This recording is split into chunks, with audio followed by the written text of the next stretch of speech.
कि आटा और रिफाइंड तेल में सबसे ज्यादा मुनाफा है, तो आप पता कर लेना आज बाजार में सबसे ज्यादा उसी का आटा बिक रहा है, रिफाइंड तेल भी सबसे ज्यादा उसी का बिक रहा है। और हम और आप लोग सोच नहीं सकते हैं कि लाखों करोड़ का मुनाफा आपकी पैदावार से बड़े बड़े उद्योगपति कमाना चाहते हैं और कमा भी रहे हैं।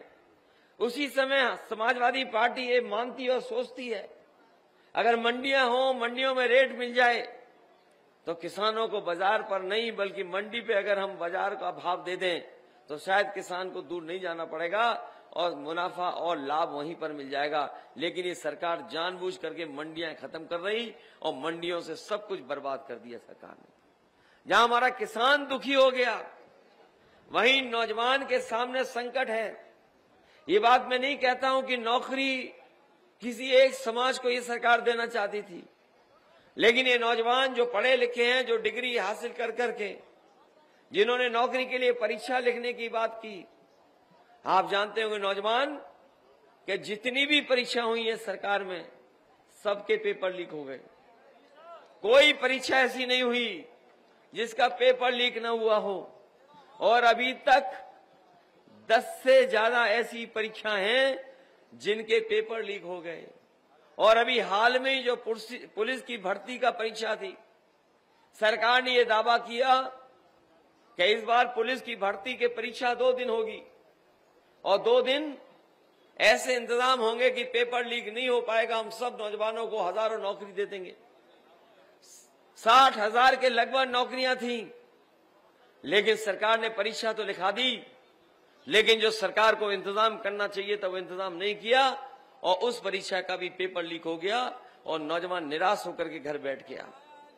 अभी तक हिसाब किताब आप लगा लें, नौजवान जो परीक्षा के पेपर लीक हुए हैं वो 60 लाख नौजवान हैं। 60 लाख।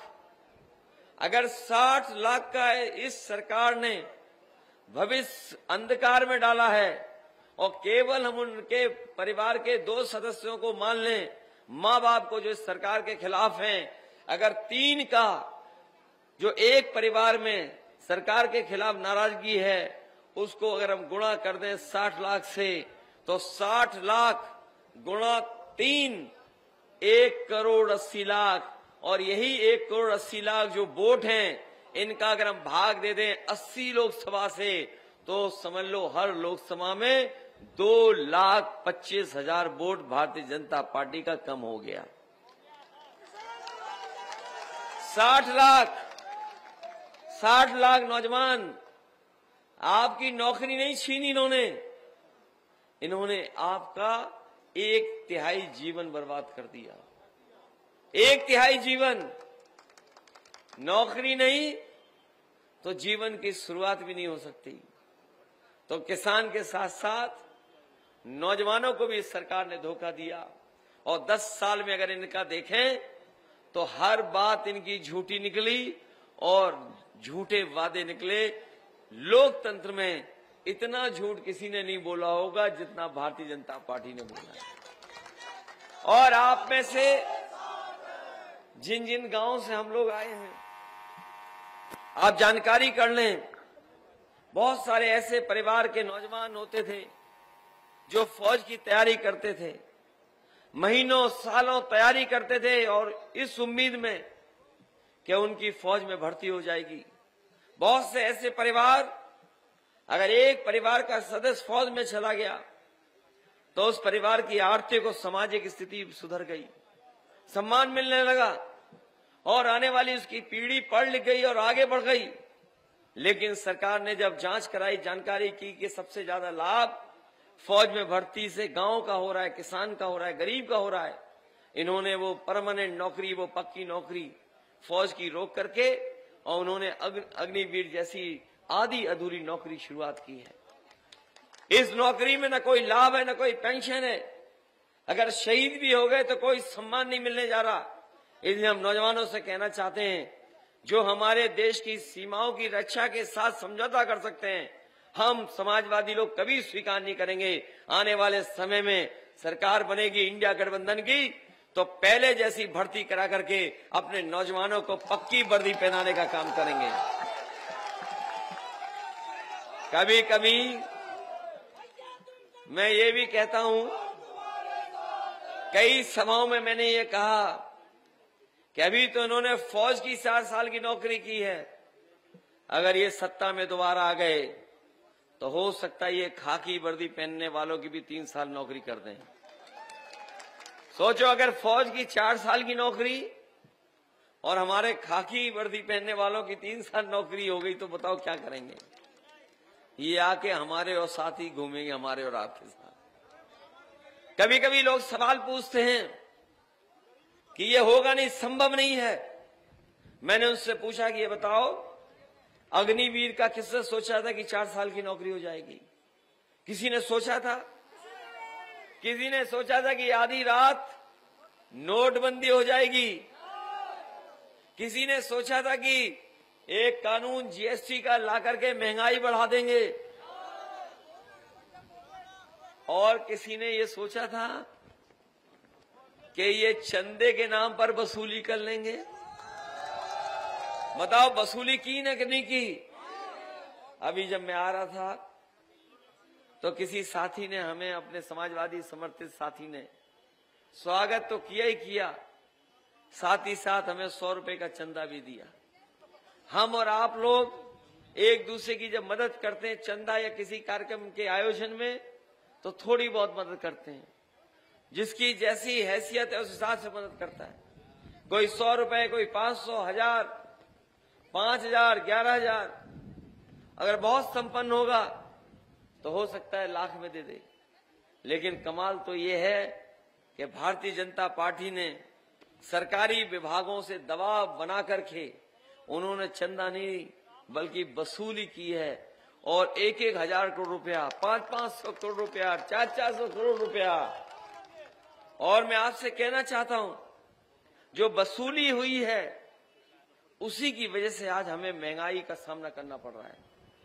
याद कीजिए, अगर कोई उद्योगपति, कोई कारोबारी अगर चंदा देगा 1,000 करोड़ तो बताओ मुनाफा कितना कमाएगा?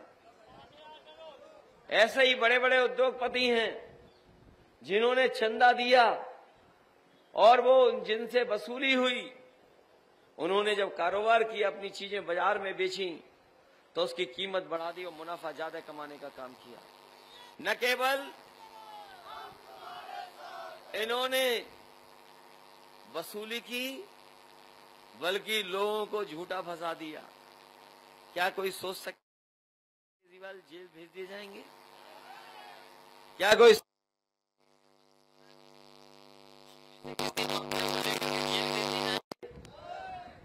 ये तो उसी तरह से हुआ जैसे थाने में हम और आप लोग कभी कभी झगड़े में सेटिंग करके एक दूसरे के खिलाफ कोई दूसरी तहरीर देके या पैसा देकर के जेल भिजवा देते हैं। सोचिए, लोकतंत्र में मुख्यमंत्री को झूठा फंसा करके जेल भेजना हो तब। दिल्ली वाले जो मुख्यमंत्री हैं, आप जानकारी कर लेना, एक ही व्यक्ति ने 2 लोगों को चंदा दिया। जिस उद्योगपति ने चंदा, अरविंद केजरीवाल जी के आरोप लगा रहे हैं जिस पर, उसी उद्योगपति ने 50 करोड़ से ज्यादा पैसा भारतीय जनता पार्टी को दिया। भारतीय जनता पार्टी के लोग, वो कोई जेल नहीं गया, लेकिन एक झूठा आरोप लगा करके अरविंद केजरीवाल को जेल भेज दिया। बताओ, ये कानून का राज है क्या? और ये जो नौकरियां नहीं दी जा रही हैं, किसी लोकतंत्र में जनता स्वीकार नहीं कर सकती है कि उसकी नौकरी रोजगार के साथ खिलवाड़ हो। इसलिए हम आपसे कहना चाहते हैं, ये चुनाव हमारे आपके भविष्य का तो है ही है, लेकिन आने वाली पीढ़ी के भविष्य का भी है। इसलिए लोकतंत्र को बचाने के लिए आप लोग मदद करने का काम करना, क्योंकि ये संविधान बदलना चाहते हैं। संविधान बदल करके ये सब ताकत अपने हाथ में रखना चाहते हैं, और ऐसी ताकत अगर एक व्यक्ति के हाथ में पहुंच गई तो याद रखना, जर्मनी में भी एक स्थिति तानाशाह आया था। अगर दोबारा चुनाव जीत गए और संविधान को ठेस पहुंची तो ये हमें और आपको उसी तरीके से कटघरे में खड़ा कर देंगे जिस तरीके से कभी किसी तानाशाह ने जर्मनी में लोगों को, आम जनता को कटघरे में खड़ा कर दिया था। इसलिए जहां चुनाव हमारे आपके आने वाली पीढ़ी के भविष्य का है, वहीं संविधान बचाने का भी है। इसलिए हम आपसे अपील करना चाहते हैं कि संविधान बचेगा तो हमारे अधिकार बचेगा, संविधान बचेगा तो हमें न्याय मिलेगा।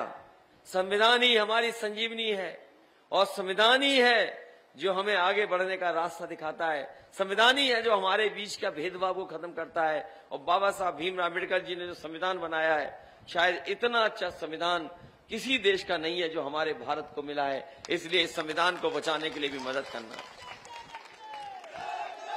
और जहां तक लखनऊ वाली सरकार का सवाल है, जब सरकार पे कोई जवाब नहीं बचता है तो सरकार चाचा को ढूंढने लगती है। और आपने सदन में भी देखा होगा, और जब सरकार वाले आए जसवंत नगर तब भी देखा होगा, उन्हें कुछ बताने को नहीं है, उन पे कुछ कहने को नहीं है, तो इसीलिए केवल चाचा को ढूंढ रहे थे और प्रसाद की बात नहीं कर रहे थे, चूरन की बात कर रहे थे। और ये वो मुख्यमंत्री हैं जिनसे कभी सदन में गिनती पूछी थी तो बोले 46 से 56 भर्ती हो गए। और सोचिए, हमने आपने उनको योगा करते भी देखा है। जो मुख्यमंत्री जी कह रहे थे कि हम सुबह 4 बज के उठ के योगा करते हैं, हमारे नौजवान और आप लोगों ने उन्हें योगा करते देखा होगा।